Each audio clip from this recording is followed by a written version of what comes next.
People made fun of me, my friends at school. Give us the virtue to overcome doubt and despair, discord to overcome doubt and hate. I have my country. I have my country, Burkina Faso. I want to move there. I want to live there, live to build it. I want to stay there. I want to stay in my country, Burkina Faso. I want my country to be built in peace and in unity. Isn't it beautiful? Isn't it beautiful? We all love our countries. We want to be in Africa because Africa is the greatest place on earth. We want to be home.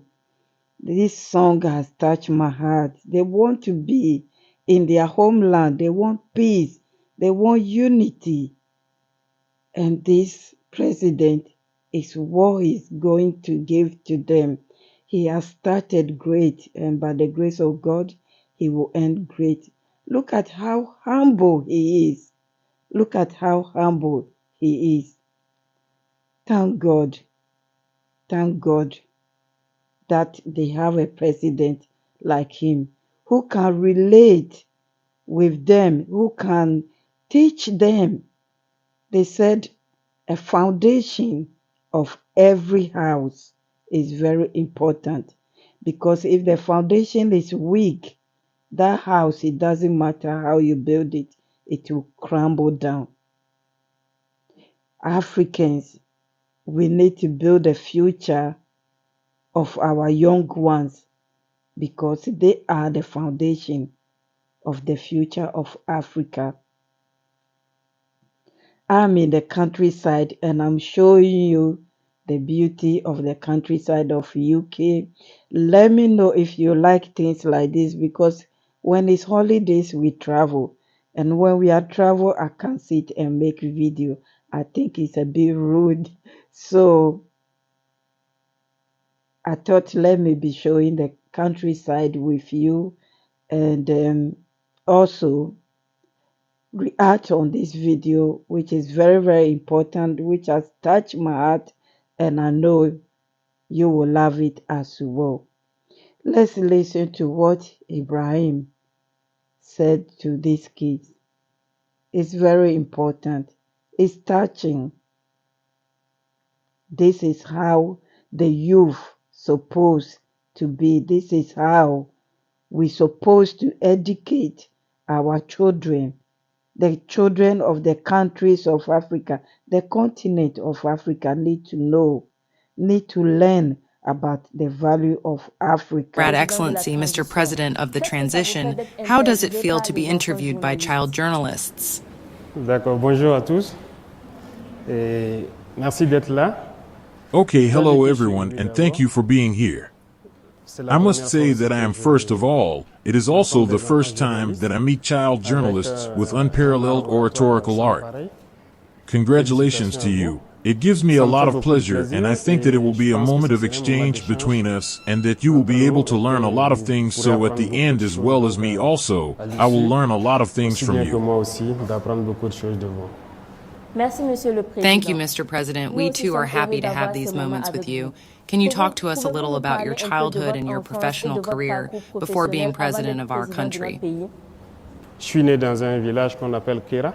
I was born in a village called Ka, which is located in the Bugel de Moham, where I spent part of my childhood. But above all, He said he was born in a village where he spent his childhood. Life was not easy at all. You know, your childhood can determine your future. Life was not easy. His dad used to use calculator at the end of the year, manage what they will wear, what they will eat throughout the year or throughout the month. That's what he has been seeing his dad. It wasn't easy at all. Sometimes his mom will cook for a lot of people, and he has been asking himself, why does she has to cook for a lot of people? So it's a great opportunity now to thank the parents for what they have done in his life, and he's giving thanks to the parents of these children that they did well And in future, when they grown up, they will understand what their parents are doing in their life. So anyway, I will leave you to listen to him from his own words. Thank you so much, and I'll be back. But above all, a large part in Bandi, which is 15 kilometers from Ka. About my childhood, I did not necessarily grow up in a well-off family. There are many things that you need to understand as a child. Above all, you have to remember, and this is the opportunity for me here, to thank the parents. At your age, it's not easy, but when I was at your age, what I remembered most from my father is, every end of the month I saw him with his slate trying to calculate. Every end of the month he calculates, and when he retires, it's every 3 months or so he calculates. Quand j'étais à votre place, ce que j'ai retenu plus de mon père, c'est à chaque fin du mois quand je le voyais avec son ardoise en train de calculer. Later, when I grew up, I understood what he was calculating. It's difficult when there is the salary and to think about how to feed the children, how to educate them, how to care for them, how to dress them. He said when he grown up, he understand why his parents or his dad used to use calculator at the end of the month because the salary wasn't enough. This is a nightmare of every Africa parent, and even in Europe, throughout the world now, it's a nightmare. You have to manage. And he said that his dad used to tell them, execute, execute, because he's in the military. He always tell them they should execute what they are doing before they complain. So he has installed this discipline in them, and because of that discipline has made him what he is today. In other words, he's telling the children that now they will not understand, but they should obey their parents. And in future, when they grow up, they themselves can tell what their parents has installed in them, and they will give thanks to the parents. Let's listen more to what he has to tell these children. I'm learning from We him obeyed him, as and we did well. what he asked Thank us to you. do even if we didn't want to do it. On l'obéissait. You must first execute, Et and on later, faisait ce after que you do il it. nous demandait de faire. Et même si on ne voulait pas le faire, il faut d'abord exécuter et plus tard, vous le faites comprendre. There are a number of values that parents have instilled in us regarding first integrity, honor, Les parents nous dignity. ont inculqué. These are things that we Ce qui learned with concerne them, d'abord l'intégrité. and which forged us, and which perhaps allowed us to be what we are today.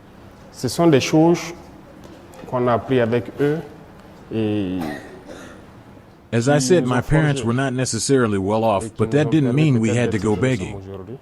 It doesn't mean that you had to whine or go lie or steal.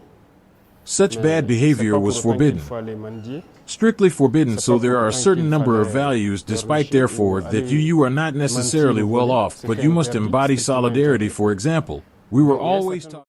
He said, for example, his mom will ask them to share with others, and sometimes the mom will give even more. She will give like two things to others and give them one, and they don't understand. You are my mom. Why will you give other children more and give me small? And she will tell them, when you grown up, you will understand. It was just like my mom. If she didn't tell me when I grow up, I'll understand. But we used to go to boarding house. My mom would buy provisions for my cousins and then just ignore me like I don't exist. And today that I'm left alone to be looking after her, sometimes it hurts when I think back, and none of these cousins were there. So it just brings that small memories back in my mind like, okay, so it has happened to other people. Why? What was the reason why? Let's We listen to perhaps more. were not in good phase. We as children did not understand why our mothers sometimes took care of other people's children. Sometimes she would give us 2 cakes and give 3 cakes to the other child. As a child, that made us a little jealous.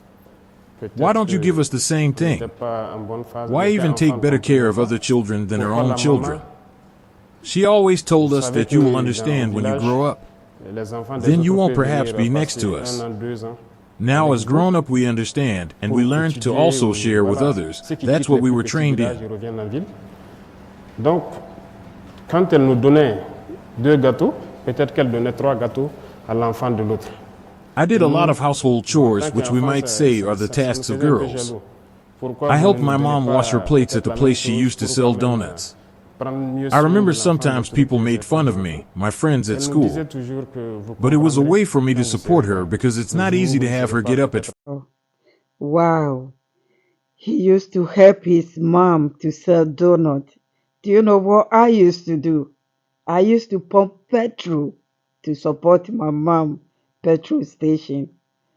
And people laugh at me, just like people laugh at him that it's girl's job. People laugh at me that it's boy's job, pumping petrol. You should feel my hand those days. Very hard and harsh because it wasn't the electric one, it was manual one. I used to sell petrol.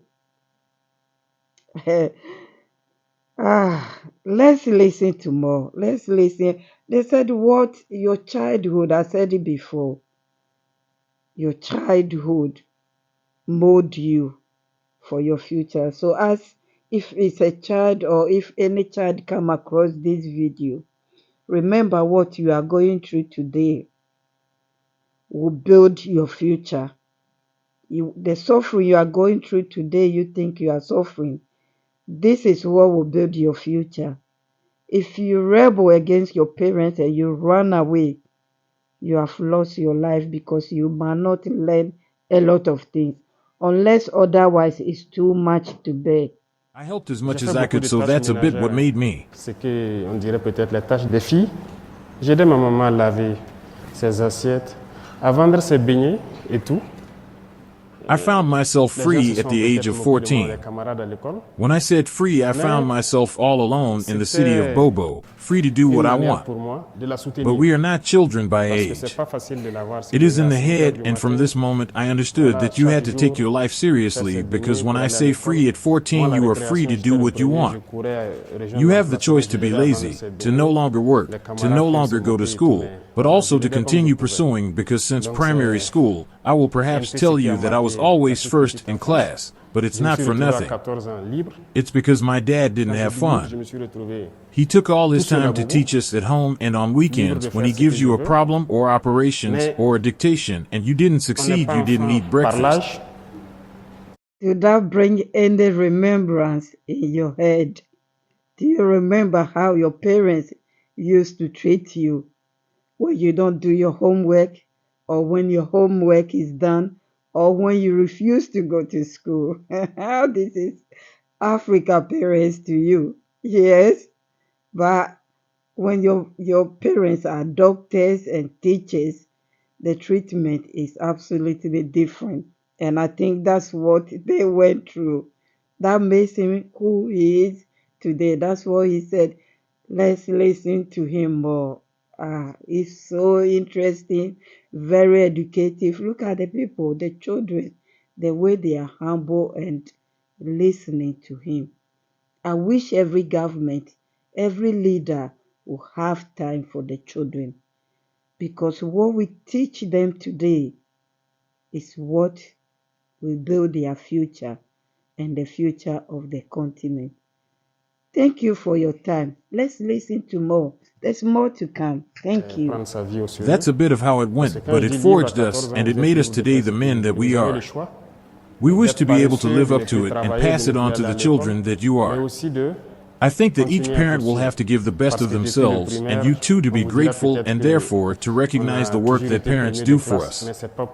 To take care of you here, that's a little summary I can say about my childhood.